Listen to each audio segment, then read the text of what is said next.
The amount of Trump derangement syndrome in the UK is shocking. Villainous thing to want to put an end to war, isn't it?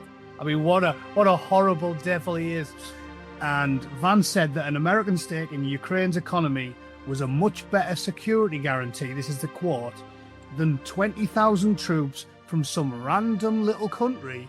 So he wasn't talking about the UK. That was an exact quote. That's basically what he said. I never thought that you'd be more of a pacifist than Owen Jones. Yeah, weird. Matty, how you doing? Oh, I'm furious, Nick. I'm furious. Yeah, it's been an interesting couple of weeks, hasn't it? I am a little bit annoyed at the blatant misrepresentation of our leadership in the States, in the UK media, because it's been a bit preposterous, really, hasn't it? This is how I look at it. We've got a president of the United States who, in his first term, started no wars. He then was out a term and now he's back in again. He has no intention of starting any wars, and he wants to solve the two wars that are going on at the moment. He wants to solve the Ukrainian war and he wants to solve the Israeli war. And because of that, he's actually Hitler, a fascist, a warmonger. And it's like, there's lots of things you can criticize Trump on because he's not perfect. But to call him a warmonger and he's doing this because he supports Russia, the amount of Trump derangement syndrome in the UK is shocking. It's absolutely ludicrous. Yeah, it's a villainous thing to want to put an end to war, isn't it? I mean, what a horrible devil he is. It's it's lunacy. And I think if you want to talk about those comments, I did read a BBC story about it yesterday about a bloke from Sheffield whose son was killed in Iraq. Again, I totally understand why he's not going to be, rational and calm about this. There's nothing worse than losing a kid. And obviously there was plenty of my colleagues lost their lives over there. It's the worst thing that can happen. So in no way am I criticizing him for speaking out about it, but you just have to try and remain impartial and just look at the facts. The whole thing with Vance's comments was completely blown out of proportions. He was misquoted, and he didn't say. In fact, in the entire statement, at no point did he mention the United Kingdom, because he served in the USMC, and I'm sure he knows all about the conflict in Iraq and Afghanistan. And I don't think there's any American isn't aware of these facts. Every American they all like making jokes about the freedom fries because the French weren't on board with Iraq. Turns out to have been quite wise for a change of the frogs. But the point I'm getting at is he knows that the British were right there in Afghanistan and Iraq. And at no point, which is why he didn't say the UK, specifically said some random little country that hasn't been to war for decades. And if you want a random country that hasn't been to war, pick any of the dozens that he was obviously talking about. He wasn't talking about the UK, and he didn't mention the UK. He could have been talking about Belgium or Belarus or anything else that begins with the B that doesn't do very much. He didn't mention the UK once, and I guarantee he wasn't thinking of the UK. They just decided that in their heads. What, for the listener who might not know what we're talking about, what did he say? He said, basically, they were talking about security guarantees and it all kicking off in Ukraine. And Vance said that an American stake in Ukraine's economy was a much better security guarantee, this is the quote, than 20,000 troops from some random little country that hasn't fought a war in 30 or 40 years. That was the actual quote. So, considering everybody and the dog knows that, I mean, they called Tony Blair the poodle, didn't they? Every man and his dog knows that we were in Iraq and Afghanistan. So he wasn't talking about the UK. That was an exact quote. That's basically what he said. What he was talking about basically was Poland, Estonia, Lithuania, some of the Nordic countries. He was talking about then saying it's okay you wanting to support Ukraine, but you can't support Ukraine for Ukraine to win. Only we can support Ukraine to be free. And by Ukraine being free in us investing in Ukraine, Russia would not dare attack because we won't have it, because we won't lose our investment in Ukraine. Well, again, is there any aspect of that that isn't logical? He was specifically saying that American having a direct economic link is a far better security guarantee. It's the world's global hyperpower. The Americans have got more aircraft carriers on their own than the rest of the planet combined. He was saying, obviously, us having an economic state in the country is a far better security guarantee than 20,000 troops from Belgium. That's all. And then you wake up and all of a sudden, all these British politicians are saying, oh my God, I can't believe France said this about Britain. And everyone's going, oh yeah, it's disgraceful. And I'm sat there shaking my head thinking, like, I know we mock the woke a lot on our prospective channels, but they really do inhabit an alternative reality. Like, everyone knows what he means. At no point did he mention the UK, and they just hear what they want to hear. So it turned into, and now they're reeling out it's shameless, really. They are disgraceful. Reeling out the parents, bereaved parents, saying, oh, tell everyone what you're thinking. He's like, oh, I can't believe JD Vance said that about my son. As if he name dropped him as an individual. Like, they really do inhabit an alternative reality. At no point did he mention the UK. Everybody in America knows the UK was involved in Afghanistan and Iraq. I don't know where they get it from. I have no idea. Now, my thinking on this is, of course, the British media know the truth, but the British media, mainstream press, are quite left wing, and they suffer from Trump derangement syndrome themselves. So for them, this is an opportunity to sell papers, to sell advertising space online. It's all clickbait. It's for them to generate some income. Of course, the Labour Party and Labour politicians and the socialists will jump on the bandwagon because they're all against Trump anyway. And a little bit of nationalism, a little bit of patriotism brings a country together. So Starmer and his lot are going, well, we can make some miles out of this. It looks like we're the ones defending the UK. We're the ones defending Europe. But it was all based on a lie. It was based on the same sort of lie that the Iraq War was based on. Yeah. And I mean, if you want to really know the depths of the depravity and the machinations that the scum that lorded over us get up to, just read about some of that stuff. The sexed up dossiers, David Kelly's strange demise, where apparently he was terrified of needles his whole life, but he committed suicide by using the needle. It's very, but I mean, and again, the weird thing is, when we invaded Iraq, I was proud as punch, because stupidly, this is back when I was, a true believer in the government tells the truth, because I was young and daft. And I wanted to use my training. I was keen as mustard. I was convinced in my confidence and the men around me. And I was like, oh, yeah, let's go to Iraq, do our duty. Turned out there's more weapons of mass destruction under my granny's fridge.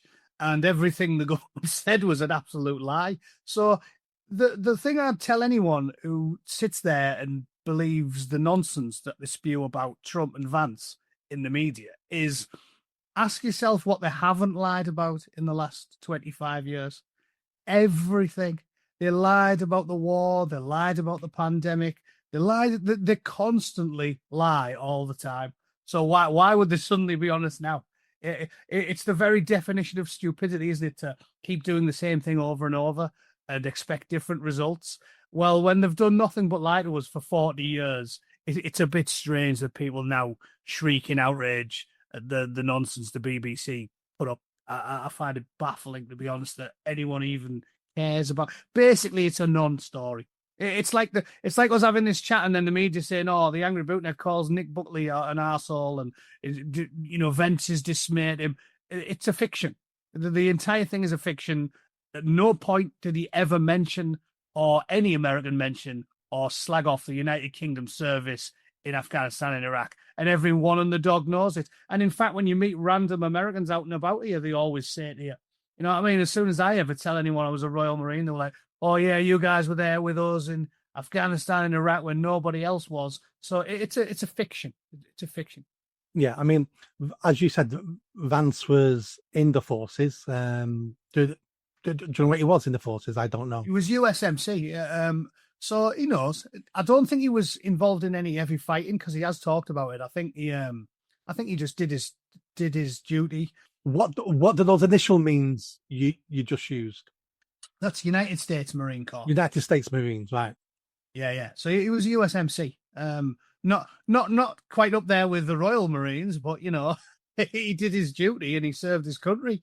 If anyone's going to be aware of the efforts of the United Kingdom in Afghanistan and Iraq, it's going to be him. And like I said, when your average random hillbilly knows all about the British towing the line in Iraq and Afghanistan, find it truly staggering that they've just decided he meant British people when he made this blatantly obvious logical comment about United States security guarantees being worth 50 times what the security guarantees of, I don't know, Luxembourg are. You know what I mean?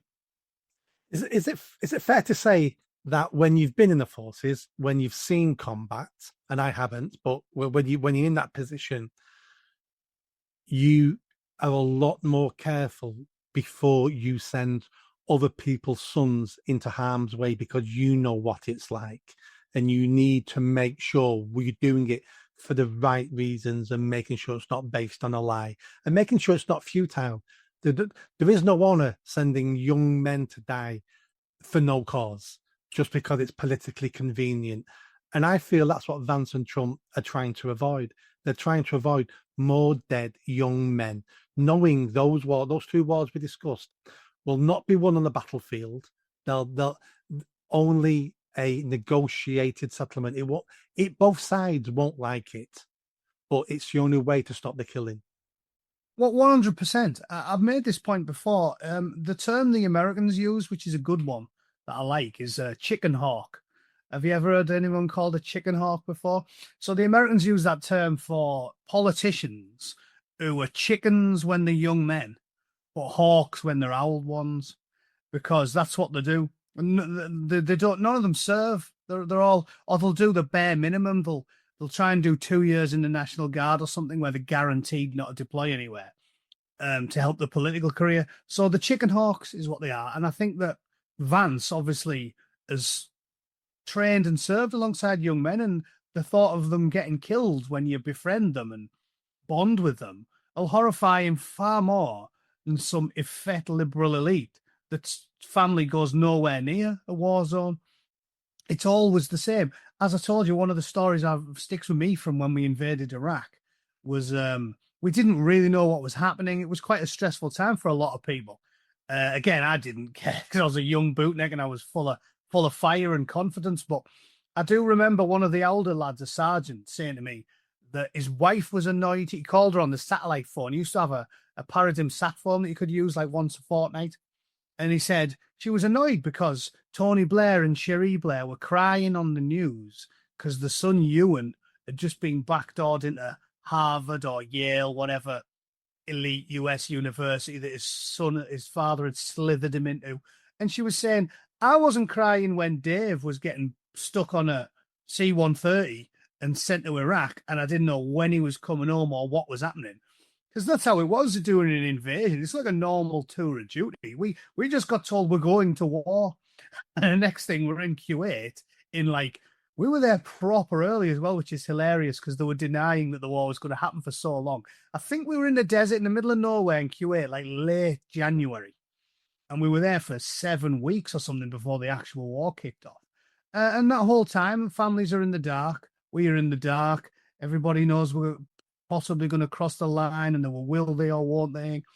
And that type of stuff sticks with you because these mothers and children and wives were saying, well, what's happening? We don't know. And I think it's people like that who've actually seen it. So at least Vance has. I know Trump didn't serve either, but I'd certainly trust the judgment of a man whose right-hand man was a US Marine over some slimy, slippery, oily serpent of a man like Tony Blair, who knowingly took us into a war that was illegal and a dossier packed full of lies, and possibly even worse if you believe some of the conspiracy theories. There's a human cost, and when you've seen it, it touches you. People say the same of Hiroshima. I went to Hiroshima when I was a young lad. And when you see the Peace Dome, which is the only building that was left standing after the atomic bomb went off, and then you go into the museum there, and there's a trike in the street in a box, and it was this little kid who was out playing on his trike, like a 3 or a 4-year-old kid who got flashed by it and died a couple of days later. And I'm a stony faced, stoic chap, and it even upset me seeing that, because you think, when you really see the human cost of what's happening, it gives you pause.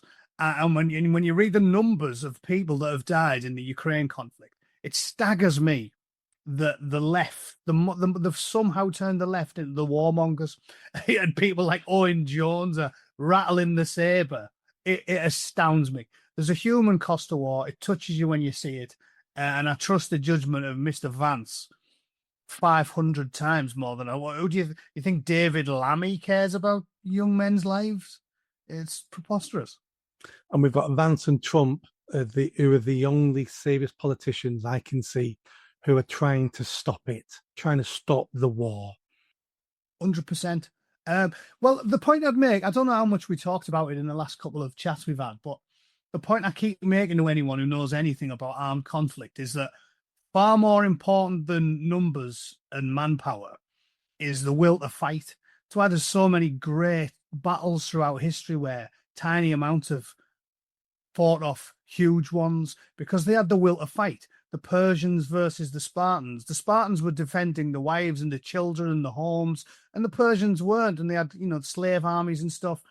All that matters is the will to fight. And ultimately, Ukraine doesn't have the will to fight, because massive swathes of that part of the country that is contested are ethnic Russians who speak Russian, who don't want to fight with the Russians. And yet they think we can bolster them in perpetuity with what? Belgians and Norwegians and Dutchmen. They haven't got the will to fight. It's not there. So they can delude themselves all they want. When you haven't got the will to fight, you can't win a war. So you have to go to the table. And as I said, anyone who knows anything about this type of stuff, if you're happy, you don't go to the negotiating table. If the IRA were convinced they would easily win and achieve all of their aims, there wouldn't be a peace process. And what happened is both sides were unhappy, so they got a deal. And Pyra didn't get a unified island. The British Army had to let out all of the killers and the terrorists, and all these British soldiers started getting prosecuted. Neither side was happy, so we got a negotiated peace. That's better than the alternative.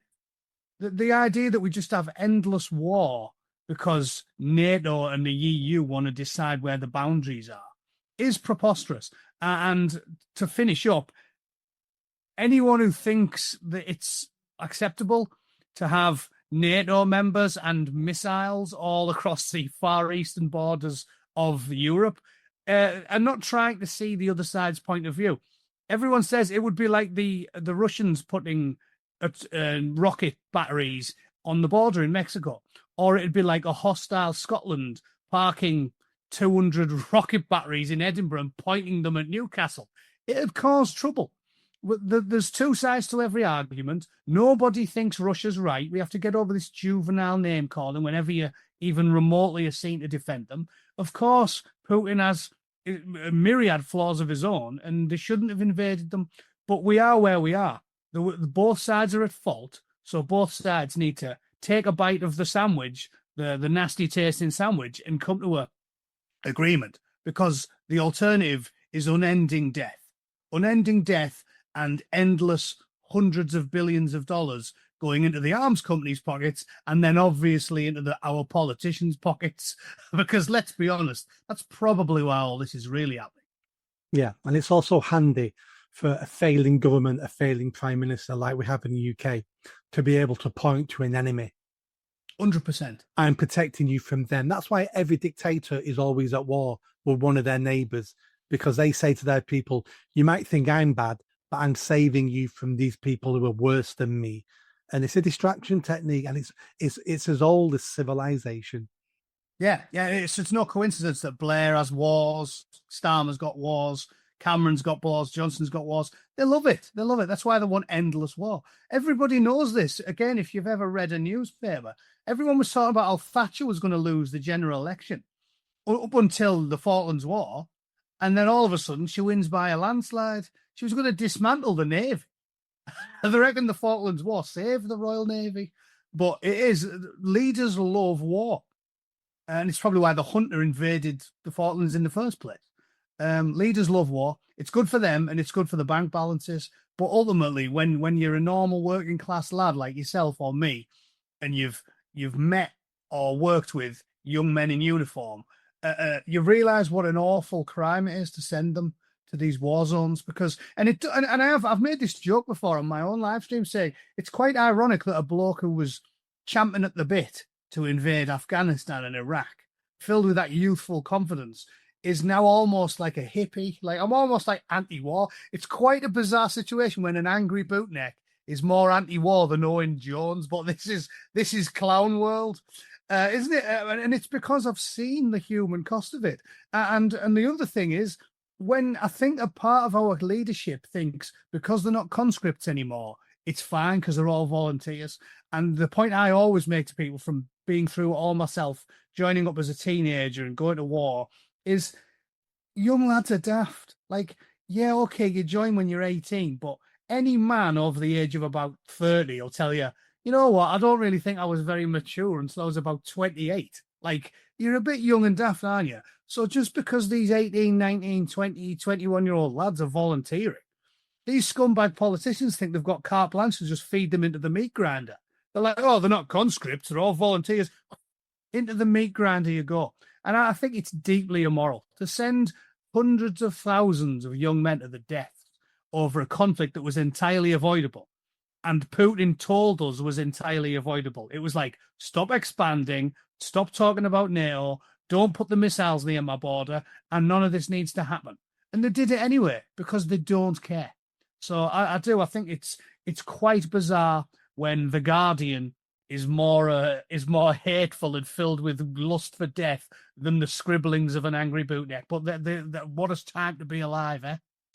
Well, I never thought that you'd be more of a pacifist than Owen Jones. Yeah, weird. Absolutely.